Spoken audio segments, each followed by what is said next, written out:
है रुचि एंड मैं मेजरली जो ब्लॉग्स बनाती हूँ वो पर्सनल डेवलपमेंट बनाती हूँ, पर्सनल सेल्फ एस्टीम्स पे बनाती हूँ, ट्रैवलिंग्स पे बनाती हूँ, स्किन केयर पे बनाती हूँ। एंड अभी मैं इस जर्नी को कंटिन्यू करने की कोशिश कर रही हूँ। तो आज हमारा टॉपिक है मेजरली कि हम कैसे ओवर थिंक करना स्टॉप करें, how to stop overthinking and उस चीज़ से डील। मैंने ये सारे नोट्स बना रखे हैं। एक मतलब पूरा मैं आपको सिनेरियो में बताऊंगी, 4 फेजेस में बताऊंगी कि हम कैसे ओवर थिंकिंग को स्टॉप कर सकते हैं। तो हमारा सबसे पहला फेज है, Your thoughts and fears are not facts, they are not reality. Like हम चीज़ों का बहुत ज़्यादा स्ट्रेस लेते हैं कि मैंने इसको ऐसे बोल दिया, उसको ऐसे जवाब दे दिया, मुझे नहीं करना चाहिए था ये। हमें नहीं सोचना चाहिए बिकॉज कि जब हम किसी से बात करते हैं वो उतनी ही टाइम हमें याद रखते हैं कि हमने इतनी बात करी है, इतनी हमारी लड़ाई हुई। मतलब ज़्यादा लोग इतना प्रेफर नहीं करते, आपको प्रायोरिटी में नहीं रखते। तो you should make your self a priority for your self, for your mental health, for your physical health. मतलब आपके सोचने से जितना भी आपके साथ फेयर है उससे आपको बहुत फ़र्क पड़ता है, सामने वाले को बिल्कुल भी फ़र्क नहीं पड़ता है। तो आपको ये चीज़ अपने दिमाग में रखनी चाहिए कि सामने वाले को फ़र्क नहीं पड़ रहा है। And the second thing is anxiety. Anxiety हमें तब होती है जब हम स्ट्रेस लेते हैं, बहुत ज़्यादा किसी चीज़ के बारे में सोचते हैं और हमें भी एग्जैक्टली नहीं पता होता कि हम क्यों सोच रहे हैं उसके बारे में। मतलब मैंने बहुत सारे लोगों को देखा है जो मतलब बेकार की बातों पे स्ट्रेस लेते हैं कि मेरी सास ने ऐसा बोल दिया, या फिर मेरे मैनेजर ने ऐसा बोल दिया, मेरे कलीग ने मेरे साथ बात नहीं करी, उन्होंने मुझे बिठा के साथ में खाना नहीं खाया। तो ये आपकी लाइफ का पार्ट नहीं है। आपकी लाइफ में शायद आपकी फैमिली और बहुत कम लोग होते हैं जो मैटर करते हैं। तो अगर वो कुछ बोल रहे हैं तो then you should think about it. But if anyone is talking about, like if anyone is making bad things for you, then I would suggest कि आपको उन चीज़ें। Third thing is fail. Like आपको हमेशा डर लगता रहता है कि अगर मैं फेल हो गई, अगर मैं ये नहीं कर पाई तो, या फिर मैं नहीं कर पाया तो हमें उस फियर की वजह से हम बहुत सारी चीज़ें लूज कर जाते हैं। And the second reminder is focus on what you can control. Like हम हमेशा फोकस करते रहते हैं कि मैं ये कंट्रोल कर लूँ, मैं यहाँ ना जाऊँ तो ये नहीं होगा, मैं इसको ये ना बोलूँ तो ये नहीं होगा। हम हमेशा ये सोचते रहते हैं कि अगर मैंने पास्ट में वो ना किया होता तो मेरे साथ प्रेजेंट में ये नहीं हो रहा होता।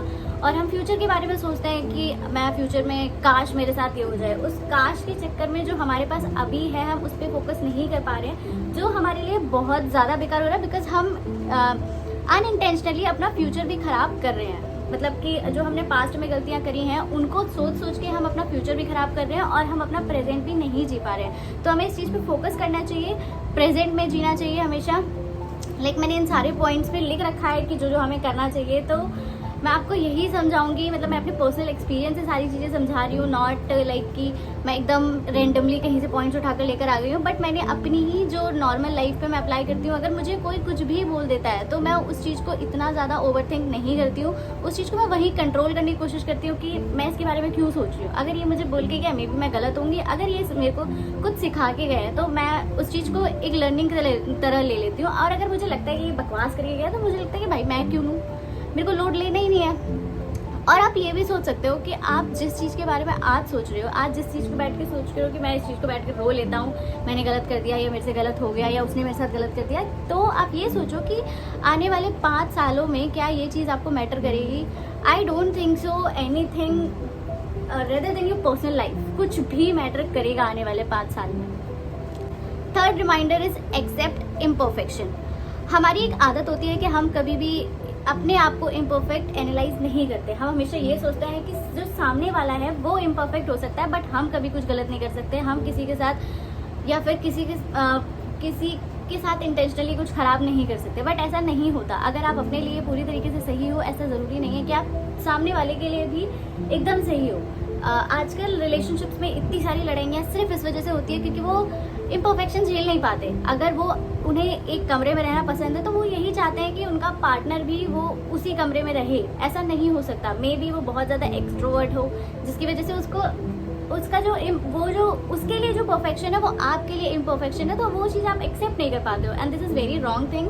जो आपको एक्सेप्ट करना चाहिए कि अगर ये ऐसा है तो मुझे ऐसा ही उसे एक्सेप्ट करना पड़ेगा, मैं उससे फाइट नहीं कर सकता। क्योंकि like love is not about कि आपकी तरह कोई इंसान चले, वो जैसा है आपको वैसा ही एक्सेप्ट करना पड़ेगा। Fourth reminder is journaling. ये मैंने पर्सनली बहुत ज़्यादा एक्सपीरियंस करा है कि जब भी मैं डाउन होती हूँ या फिर मुझे लगता है कि मेरे हिसाब से चीज़ें नहीं हो रही हैं, मैं अपनी चीज़ों को खुद से कंट्रोल नहीं कर पा रही हूँ, तो मैं उसको लिखती हूँ। मैं कॉपी पे नहीं लिखती, बट पहले मैं नोटबुक्स पे लिखती थी, बहुत ज़्यादा लिखती थी। मतलब मुझे ऐसा लगता था कि मैं जो भी लिखती हूँ वो थॉट्स वो आने वाले 1 घंटे में मेरे दिमाग से गायब हो चुके होते हैं। मुझे ऐसा लगता है मैं उस कॉपी में उन थॉट्स को कैद कर देती हूँ। बट अब मैं फ़ोन में लिखती हूँ, मेरे नोट्स में लिखती हूँ, मैं सब कुछ लिखती हूँ। मेरे साथ कुछ भी अच्छा हो रहा है, कुछ भी बुरा हो रहा है, या फिर मैं आज का दिन कैसे बिताऊंगी, या फिर मैं कैसे किसी से बात करूंगी, या फिर किसी ने मेरे से कैसे बात करी। आई राइट एवरीथिंग। सो ये चीज़ हमारी एक होती है कि पहले तो हम अपनी मेमोरीज में रख लेते हैं कि इस इंसान ने मेरे साथ अच्छा करा था या बुरा करा था, फर्स्ट थिंग। सेकेंड थिंग कि वो आपके थॉट प्रोसेस को बहुत कंट्रोल कर पाते हो। जब किसी चीज़ को लिख देते हो तो ये साइंटिफिकली प्रूव्ड है कि आप अपने थॉट प्रोसेस को वहीं पे रोक देते हो, उस नोट पे रोक देते हो। तो आपको अपनी चीज़ें लिखनी चाहिए, वो आपके लिए बहुत ज़्यादा बेनिफिशियल है। अगर आप लिखोगे आपको पहली बात तो चीज़ें याद रहेंगी। सेकेंड थिंग कि आप थॉट्स पे थोड़ा कंट्रोल कर पाओगे, आप उस ओवर थिंकिंग से बच पाओगे जो आपको बहुत ज़्यादा नुकसान पहुंचाए। And fifth and last reminder for stop overthinking is always save जो आपके लिए बहुत फ्रूटफुल कंटेंट हो, लाइक सेव पॉजिटिव कंटेंट। आप अगर गूगल पे या यूट्यूब पे इनकॉग्निटो पे कोई भी टैब चलाओगे तो आपको यूट्यूब, इंस्टाग्राम ये सब सिर्फ वही चीजें दिखाते हैं जो वो दिखाना चाहते हैं, लाइक एकदम फालतू की रील्स जिसमें कुछ भी नहीं हो रहा है, या तो ASMR कुछ भी दिखाते हैं, बट वो आपके लिए कहीं भी फ्रूटफुल नहीं है। If you are like those contents और आप उनको सेव कर रहे हो तो वो ऑटोमेटिकली आपको वो सारी रील्स वैसी ही दिखाएंगे या फिर सारे वीडियोस वैसे ही दिखाएंगे जो आपको कहीं से भी ग्रो करने में हेल्प नहीं कर रहे हैं। If you are going to make these kinds of videos तो वो आपके लिए अच्छा है, हाँ आपके लिए वो कंटेंट फिर बहुत अच्छा है। अगर आप वैसे वीडियोस नहीं बनाना चाहते हो, सिर्फ आप अपने आप को एंटरटेन कर रहे हो उनको देखकर, आपको पता भी नहीं लगता कि आप 5 आवर्स कब स्पेंड कर दे रहे हो उनमें, तो this is wrong for your health also. And इससे आप बहुत ज़्यादा ओवर थिंक भी करना स्टार्ट करते हो।